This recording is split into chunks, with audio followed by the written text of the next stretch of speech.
My name is Paige Fitzpatrick. I am a marine affairs major here at the Rosenstiel School. I first came to the Rosenstiel School because I was really interested in learning field-going, seagoing marine science. And I figured the University of Miami has a lot of opportunities to get involved in not only classroom learning, but outside of the classroom as well in laboratories and on the ship.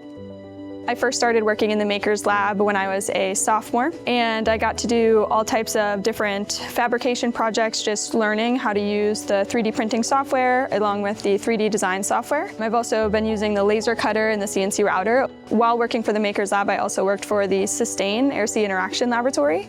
That laboratory focuses on air-sea interaction dynamics and like a giant wind and wave testing tank, which is super interesting.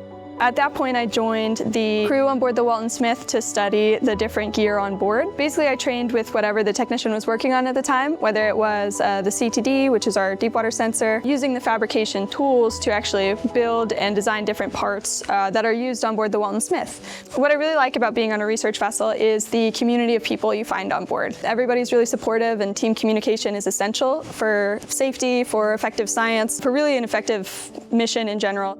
Some of the first ones that I went on were mooring cruises, where we were working with mooring project that transects the Florida Straits over towards the Bahamas. And in those projects, we recovered really deep water mooring gear. Other ones I've been a part of are the Western Boundary Time Series project, which is where we do both CTD sampling and a transect from here over to the Bahamas, as well as dive operations. I would take our small boat Tatiana out with the scientist on board, and I would drop them off to go down and collect a mooring. In my time here, I've been able to go to class learning about data analysis for ocean instrumentation in the morning, and then do a shift changing out gear on board the Walton Smith in the afternoons. It has prepared me extremely well to not only have the scientific knowledge that I need going into this industry, but the hands-on experience to know that I'm comfortable in the environment and that I know what I'm getting myself into.